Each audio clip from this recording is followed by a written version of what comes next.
जय Hind dear student. आज के लेक्चर में हम लोग बात करने वाले हैं गैलीलियन ट्रांसफॉर्मेशन। इससे पहले frame of reference, inertial frame of reference, non inertial frame of reference हम देख चुके हैं। तो क्या होता है इनर्शियल और non inertial frame of reference, इसका जो लिंक है वो डिस्क्रिप्शन में दे रखा है। आज के टॉपिक में जो बात करने वाले हैं वो गैलीलियन ट्रांसफॉर्मेशन का है।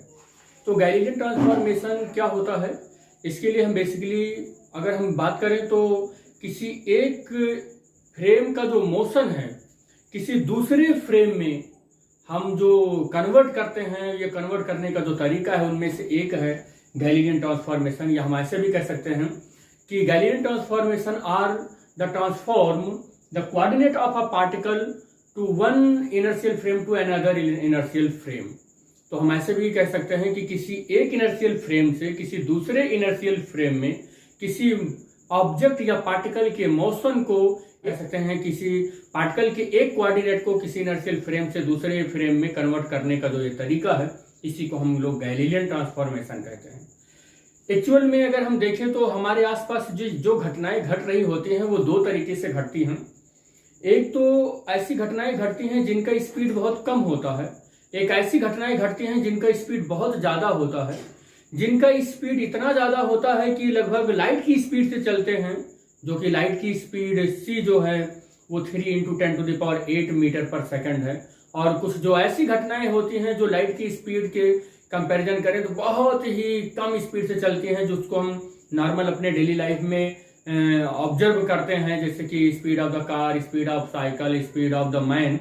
तो हम ऐसे स्पीड को लो वेलोसिटी वर्ड कहते हैं, और जिसमें चीजें बहुत फास्ट चलती हैं लाइट की स्पीड के लगभग, उसे हम हाई वेलोसिटी वर्ड कहते हैं। या हम कह सकते हैं कि उसमें लाइट की स्पीड से सारी चीजें मूव करती रहती हैं। तो जो गैलीलियन ट्रांसफॉर्मेशन है, जिसमें हम लोग क्या करते हैं कि किसी पार्टिकल का कोऑर्डिनेट ऑफ द पार्टिकल का जो है वो एक किसी इनर्शियल फ्रेम से दूसरे फ्रेम में हम कन्वर्ट करते हैं। तो ये लो वेलोसिटी वर्ड का टॉपिक है। जब कभी भी हमारे पार्टिकल की जो वेलोसिटी होगी, पार्टिकल की वेलोसिटी हम कह सकते हैं कि बहुत कम हो, किससे कम हो, स्पीड ऑफ द लाइट से हो। Velocity of the particle is less than, very less than the velocity of the light. तो इससे अगर बहुत कम है तभी हमारा गैलीलियन ट्रांसफॉर्मेशन वैलिड है। तो क्या है गैलीलियन ट्रांसफॉर्मेशन? वंस अगेन क्या है कि transform to the coordinate of a particle from one inertial frame to another inertial frame. या हम ऐसे कह दें कि मैं किसी पार्टिकल के इस मोशन को ऐसे देख रहा हूं, या यही पार्टिकल है और इसके मोशन को मैं यहां से देख रहा हूं और ये ऐसे जा रहा है। तो किसी दूसरे फ्रेम में कोई और ऑब्जेक्ट है, ये कोई और एक दूसरा ऑब्जर्वर है और वो भी इसके मोशन को देख रहा है। तो मैंने जब इसके मोशन को देखा है तो मान लो उसका जो भी पोजीशन है वो x है, और दूसरा कोई देख रहा है अगर उसकी से पोजीशन y है, तो मेरा x और उसका जो y है ये एक दूसरे से कैसे रिलेशन में है, इस रिलेशन को जो रिप्रेजेंट करता है वो है गैलीलियन ट्रांसफॉर्मेशन। तो हम लोग गैलीलियन ट्रांसफॉर्मेशन को कैसे समझते हैं, तो इसके दो केस हैं। हम फर्स्ट केस की बात कर रहे हैं। तो when the second frame moves relative to the first along positive direction of the x-axis। हम ये दो फ्रेम ले रहे हैं, ऐसा सपोज कर रहे हैं कि हमारे पास दो फ्रेम हैं और एक फ्रेम का नाम है S और एक फ्रेम का नाम है S प्राइम। दो फ्रेम ले रहे हैं और यहां पर हम उस चीज को इंडिकेट कर रहे हैं। एक फ्रेम है मेरे पास S और दूसरा फ्रेम है S प्राइम, और ये इसका X है, ये Y है और ये Z एक्सिस है, और इस फ्रेम का ओरिजिन जो है O है, और ये जो फ्रेम है इसका ओरिजिन O प्राइम है, और ये Z प्राइम और ये X प्राइम और Y प्राइम है। तो हम ये मानकर चल रहे हैं कि ये दोनों फ्रेम S और S प्राइम जब t = 0 था तो एक ही पॉइंट पर ये थे, एक ही पॉइंट पर ये कोइंसाइड कर रहे थे, और t = 0 पर हम ऐसे सपोज कर लें कि मैं जहां पर खड़ा हूं यही की इसी पोजीशन पर कोई और खड़ा रहा हुआ होगा,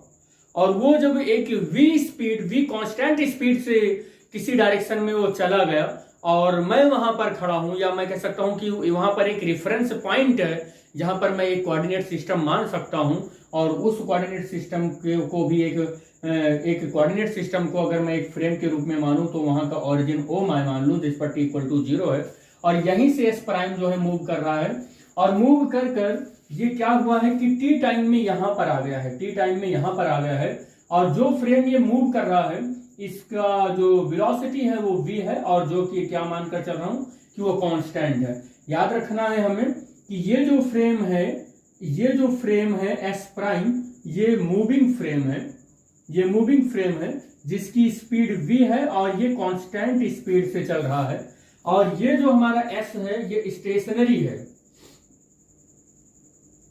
स्टेशनरी फ्रेम है और इसका नाम है s, और जो मूविंग फ्रेम है ये s प्राइम है, इसकी स्पीड जो है वो v है। इस फ्रेम में कोई एक पार्टिकल मैं मान लेता हूं जिस पार्टिकल का नाम p है, और अगर मैं s फ्रेम से देखूं, अगर इस वाले फ्रेम से देखूं तो इसका जो कोऑर्डिनेट होगा वो x, y और z और t होगा, और अगर इस फ्रेम से देखूं तो इसका जो कोऑर्डिनेट होगा वो x प्राइम होगा और y प्राइम होगा और z प्राइम होगा और t प्राइम होगा। इस तरीके से अगर ये फ्रेम v स्पीड से चल रहा है तो ये जो पार्टिकल होगा, ये पार्टिकल यहाँ s वाले फ्रेम के रिफरेंस में यहाँ पर वो जो डिस्टेंस ट्रैवल करने वाला है वो OP डिस्टेंस ट्रैवल करने वाला है, लेकिन एक्चुअल में मैंने लिख रखा है कि यहाँ पर जो s प्राइम फ्रेम मोशन कर रहा है, s प्राइम फ्रेम मोशन कर रहा है with respect to the s, वो किसी एक ही डायरेक्शन में मोशन कर रहा है, केवल वो एक ही डायरेक्शन में मोशन कर रहा है जिस एक्सिस का नाम है x, और मैं x का यहाँ पर पॉजिटिव एक्सिस ले रहा हूं, यहाँ पर x का अगर पॉजिटिव एक्सिस ले रहा हूं तो मेरे पास जो ये जो डिस्टेंस होगा, अगर ये b वेलोसिटी से मूव कर रहा है और t टाइम ले रहा है तो मैं ये कह सकता हूं कि ये bt डिस्टेंस चला होगा, और यहाँ पर इस फ्रेम के रिस्पेक्ट में इस पार्टिकल की जो पोजीशन होगी वो सपोज कर ले रहे हैं कि वो क्या है, x प्राइम है। तो मैं यहाँ से टोटल अगर डिस्टेंस देखूं O से लेकर और P तक, ये पूरा का पूरा डिस्टेंस देखें तो यहाँ पर जो ये बनने वाला है केस, वो कि कैसा बनने वाला है, vt और प्लस x प्राइम और इज इक्वल टू क्या हो जाएगा ये x। आप लिख सकते हैं bt plus x prime is equal to, ये टोटल डिस्टेंस हम ये मानकर चल रहे हैं कि x है। x कैसे मानकर चल रहे हैं, क्योंकि हमने क्या देखा है कि ये जो पॉइंट है इस फ्रेम ऑफ रेफरेंस के अंदर, s प्राइम फ्रेम के अंदर ये जो पॉइंट p है, इसका कोऑर्डिनेट हमने जब इस फ्रेम से देखा है, o वाले पॉइंट ऑफ ऑब्जर्वेशन से देखा है, तो इसका कोऑर्डिनेट x, y और z मान लिया है, और टाइम जो है वो t मान लिया है। तो ये इसका मतलब o से जो इसका टोटल डिस्टेंस p का है वो x है। लेकिन अगर ये o प्राइम या कह सकते हैं s प्राइम वाला फ्रेम v स्पीड से चल रहा है तो t टाइम में ये vt चलेगा, और यहाँ से x प्राइम है, तो टोटल यहाँ से क्या निकल कर आएगा, x is equal to vt और प्लस x प्राइम आ जाएगा। यहाँ पर जो हमारा फ्रेम है ये s प्राइम, ये केवल और केवल x एक्सिस के पॉजिटिव डायरेक्शन में चल रहा है, y में नहीं जा रहा है, z में नहीं जा रहा है। इसका मतलब हम x और y और z के रेस्पेक्ट में कोई भी कैलकुलेशन नहीं करने वाले हैं। तो हमारा जो ये गैलीलियन ट्रांसफॉर्मेशन का ये जो फर्स्ट इक्वेशन आया है, x is equal to vt plus x prime, इसी तरीके से हम इसको ऐसे भी लिख सकते हैं x प्राइम प्लस vt,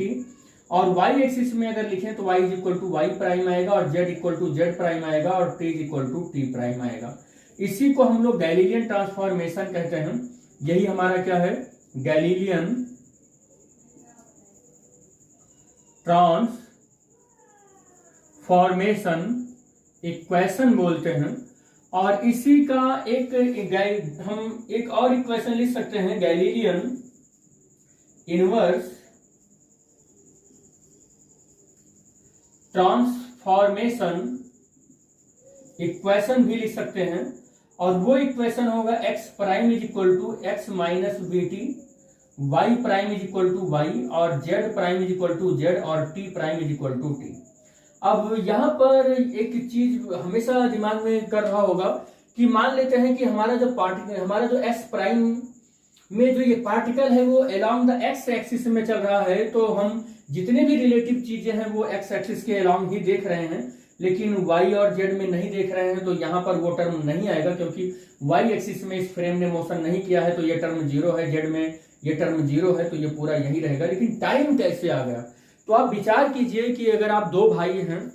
और ऐसे मान लो कि दो भाई हैं और एक जगह पर खड़े हुए हैं और आपका एक दूसरा भाई कहीं जा रहा है किसी व्हीकल्स की हेल्प से या किसी तरीके से, तो आप क्या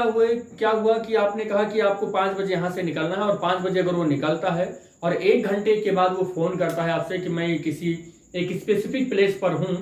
तो अगर मान लो 5 बजे निकल रहा है तो उसके घड़ी में वहां पर उस टाइम पर 6 बज रहा होगा,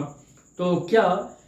आपकी घड़ी में अभी भी 5 बज रहा है जबकि आप अभी भी अपने घर पर या अपनी उसी जगह पर स्टेशनरी हैं? ऐसा नहीं होता है। क्यों ऐसा नहीं होता है? क्योंकि आप ये बात जानते हैं कि जो टाइम है वो चाहे आप चले तो या ना चले तो वो चलता ही रहता है, और उसकी जो आपका दूसरा भाई है कहीं और पर, उसके घड़ी में जो टाइम होगा आपके घड़ी में भी जो टाइम होगा वो दोनों सेम रहने वाला है। तो चाहे आप इस फ्रेम के रिस्पेक्ट में टाइम को देखेंगे चाहे इस फ्रेम के रिस्पेक्ट में टाइम को देखेंगे, क्योंकि हमारा जो पार्टिकल है वो उसका भी बहुत कम है सी के रिस्पेक्ट में, तो जो टाइम है वो दोनों के लिए सेम ही होगा। तो ये हमारा जो है वो गैलीलियन ट्रांसफॉर्मेशन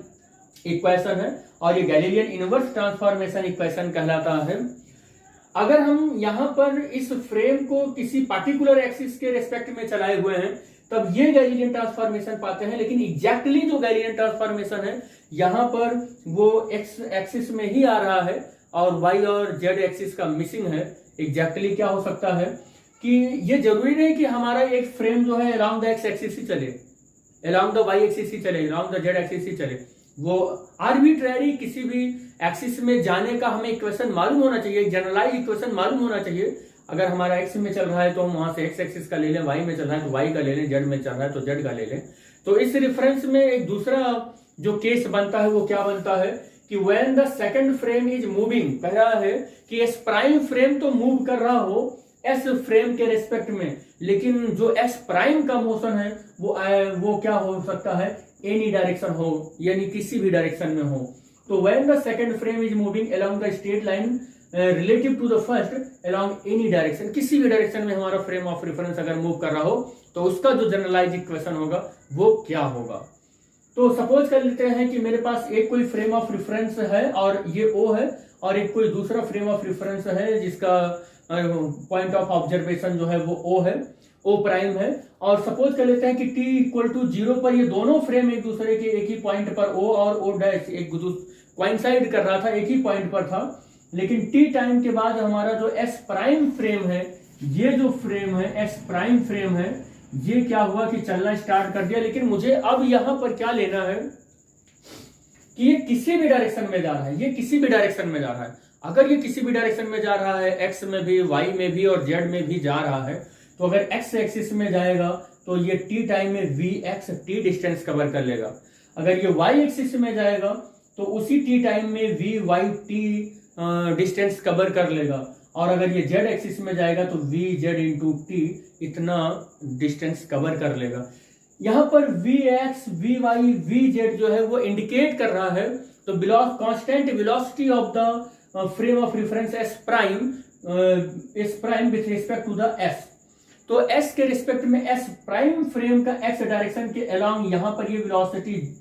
ये जो वेलोसिटी है वी एक्स है, वाई एक्सिस के अलोंग जो है वी वाई है, और जेड एक्सिस के अलोंग इसका जो वेलोसिटी है वो क्या है, वी जेड है। और टी डिस्टेंस, टी टाइम में इतना डिस्टेंस चलेगा, टी टाइम में एक्स में इतना चलेगा, टी में वाई में इतना चलेगा। मेरा कहने का मतलब यह है कि एस फ्रेम के रेफरेंस में एस प्राइम फ्रेम जो है वो अगर किसी स्पीड से चल रहा है एक्स वाई जेड में तो उसके ये कंपोनेंट होंगे, और उसका जो वेलोसिटी आ जाएगा वो वेलोसिटी का formula v x i v y z j और प्लस वी जेड के हो जाएगा। और आई जे के जो है वो unit vector of the particle है अलोंग द एक्स वाई और Z axis.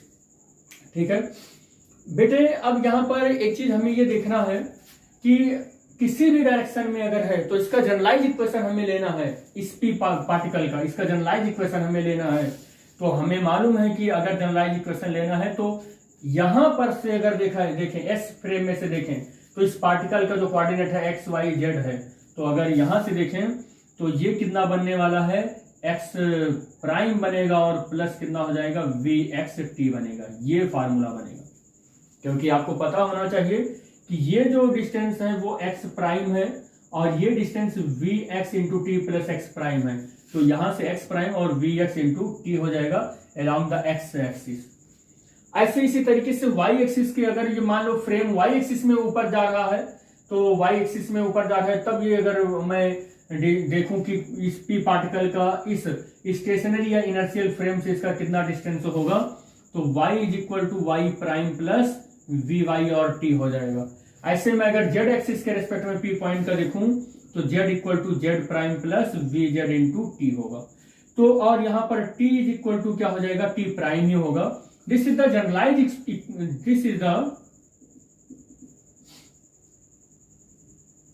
Generalised equation of Galilean transformation. Galilean transformation, अब देख लीजिए, आप यहां से देखिए, अब आपने इस स्पेशल केस को लिया था when the second frame moves relative to the first along the positive direction of the X axis. तो जब आपका फ्रेम ये प्राइम केवल एक्स एक्सिस में जा रहा है, इसका मतलब V Y and V Z component क्या है, जीरो। वाई और जेड में जा ही नहीं रहा, और अगर ये दोनों कंपोनेंट जीरो है और केवल एक्स में ही जा रहा है, यहां पर रखकर देख लीजिए, यहां पर रखकर देखेंगे तो x is equal to x prime plus V X T और y is equal to Y prime plus zero into T और z is equal to Z prime plus zero into T. We will get y is equal to Y prime plus Y prime and z equal to Z prime and this is x is equal to x prime plus V X into T and t is equal to T prime. We will get this type of equation from this generalized equation। तो generalize equation से इस तरीके का हमें मिल जाएगा। तो हम ये मानकर चलते हैं कि अगर आपको याद करना है गैलीलियन ट्रांसफॉर्मेशन, तो आप ये याद कीजिए, इससे हमें हर एक एस्पेक्ट पता चलता रहेगा कि गैलीलियन ट्रांसफॉर्मेशन में एस प्राइम फ्रेम मूव कर रहा है तो किस तरीके से हमें जनरलाइज इक्वेशन लिखना है। एक्स एक्सिस में अगर मूव कर रहा है तो ये, y में मूव कर रहा है, मान लो x में मूव कर रहा है तो ये एक्सप्रेशन बनेगा। केवल y एक्सिस में यहीं पर y एक्सिस गिवन होता, y एक्सिस गिवन होता तो हमारे पास x is equal to x prime और प्लस ये जीरो इंटू टी और y is equal to Y prime और plus we Y into T और z equal to Z prime plus v, यहाँ पर जीरो हो जाएगा और इंटू टी, और यहाँ पर मिलता हमें x is equal to x prime, y is equal to Y prime plus we Y into T और z is equal to Z prime, ये हमें मिलता, और t is equal to T prime, ये हमें मिलता। अगर y एक्सिस में हमारा फ्रेम ऑफ रेफरेंस मूव कर रहा होता है, तो अगर z एक्सिस में मूव कर रहा होता तो यहाँ से जनरलाइज इक्वेशन क्या लेता, यही केस को अगर मैं केवल मान लेता कि when the second frame of moving relative to the first along the positive direction of X Z axis में अगर यहाँ पर कर दूं, तो z के लिए अगर कर दूं तो इसी एक्सप्रेशन में क्या हो जाएगा, x is equal to x prime, y is equal to Y prime और z is equal to Z prime plus V Z और t is equal to T prime, ये इक्वेशन मिल गया होता। तो इस तरीके से इस जनरलाइज इक्वेशन से हर एक केस को हम स्टडी कर सकते हैं यहाँ पर, और इसी में हम लोग आगे भी कुछ चीजों को ऐड करके देख सकते हैं। अब इतने फार्मूले को याद करना एक बहुत जटिल काम हो जाता है, तो फिर हम इसको और भी इजी वे में हम एक्सप्लेन कर सकते हैं। क्या कर सकते हैं कि these Galilean transformation of the position, ये सारे जितने भी गैलीलियन ट्रांसफॉर्मेशन हैं, हर एक एक्सिस के लिए पर्टिकुलर याद करना तो बहुत टफ हो जाएगा। तो हम जितने भी गैलीलियन ट्रांसफॉर्मेशन की ये इक्वेशन बन रहे हैं, इन इक्वेशन को हम क्या करेंगे, ऑब्टेन कर सकते हैं, किसके थ्रू ऑब्टेन कर सकते हैं, single equation by using the vector addition law of the triangle. तो vector addition law of the triangle से हम एक ही इक्वेशन में इन सब चीजों को हम ड्राइव कर सकते हैं। वो कैसे ड्राइव कर सकते हैं, फिर से हम लोग देखें। सपोज कर लेते हैं कि मेरे पास एक कोई फ्रेम ऑफ रेफरेंस है और जो S है और स्टेशनरी फ्रेम ऑफ रेफरेंस है, और ये हमारे पास x y और z एक्सिस है, और इस पॉइंट का यानी कि पॉइंट ऑफ ऑब्जर्वेशन O है ये, और ये स्टेशनरी फ्रेम है, और मेरे पास कोई एक दूसरा फ्रेम है और ये जो फ्रेम है ये y प्राइम x प्राइम और ये z प्राइम है और इसका point of observation O prime है।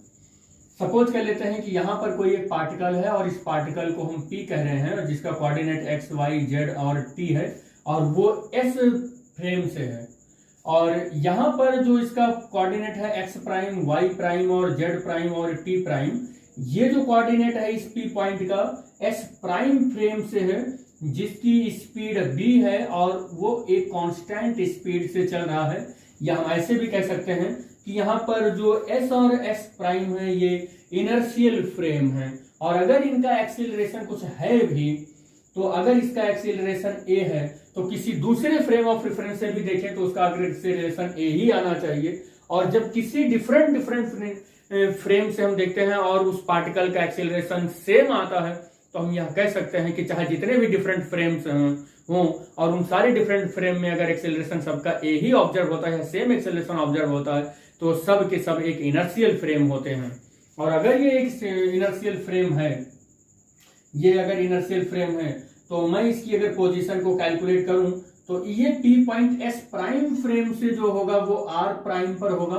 और इस ये जो पी पॉइंट है ये एस से कौन से पोजीशन पर होगा, वेक्टर आर, या कह सकते हैं कि आर होगा, इसे मैं वेक्टर के नाम नहीं वेक्टर दे देता हूं। और ये जो हमारा होगा, ये जो होगा, इससे मैं कह दूं कि अगर एस प्राइम एस से चल रहा है और टी टाइम तक चला हुआ है और इसकी स्पीड v है, तो ये कितना हो जाएगा, vt हो जाएगा, vt हो जाएगा। इसको भी वेक्टर लगा देते हैं, या मैं इसको थोड़ा सा क्लियर लिखता हूं, vt। और इस तरीके से तो आपको पता होना चाहिए कि o से और p पर आपको पहुंचना है, o से p पर पहुंचना है, तो आप o से o डैश जाएंगे और plus o dash to p जाएंगे, और इन सब पर वेक्टर लगा देते हैं। OP जो हमारा है वो वेक्टर R है, और OO डैश जो है वो VT है, और प्लस O डैश P यानी O प्राइम P जो है वो R प्राइम है, और वेक्टर लगा लेते हैं। इसका मतलब R is equal to R prime vector plus VT है। तो इस तरीके से पोजीशन वेक्टर से भी हम बता सकते हैं कि गैलिलियन ट्रांसफॉर्मेशन के जितने भी इक्वेशन है यहाँ पर छुपे हुए हैं, पोजीशन वेक्टर के फॉर्म में सारे इक्वेशन यहाँ पर छुपे हुए हैं। और अगर मैं इनवर्स यहीं पर मैं क्या करूं कि इनवर्स इसका लिखूं, तो इसका अगर इनवर्स लिखूं तो r prime is equal to क्या हो जाएगा, वेक्टर r माइनस वीटी हो जाएगा। ये भी एक इक्वेशन बनेगा। तो गैलिलियन ट्रांसफॉर्मेशन में एक्चुअली है क्या कि किसी भी एक कोऑर्डिनेट ऑफ द पार्टिकल को किसी एक इनर्शियल फ्रेम से किसी दूसरे इनर्शियल फ्रेम में कन्वर्ट करने का एक तरीका था। और कैसे कन्वर्ट किया जाता है, मैंने किसी एक एक्सिस में सबसे पहले कन्वर्ट किया, जो कि आया X is equal to x prime plus VT. और मैंने एक जनरलाइज जब इक्वेशन लिखा किसी भी डायरेक्शन में, तो उसके ये जो एक्सप्रेशन आ गए, और फिर हमने उसको कन्वर्ट करके भी दिखाया कि किसी पर्टिकुलर एक्सिस में कैसे कैसे गैलिलियन ट्रांसफॉर्मेशन यहाँ पर कन्वर्ट होकर आते हैं। तो इस तरीके से कन्वर्ट हो रहे हैं, लेकिन इनका एक जनरल एक्सप्रेशन और हम पोजिशन फॉर्म में लिख सकते हैं। तो जो आया R prime is equal to R minus VT, इस तरीके से आया। आई होप ये आपको समझ में आया होगा। Thanks for watching the video. Thank you बेटा।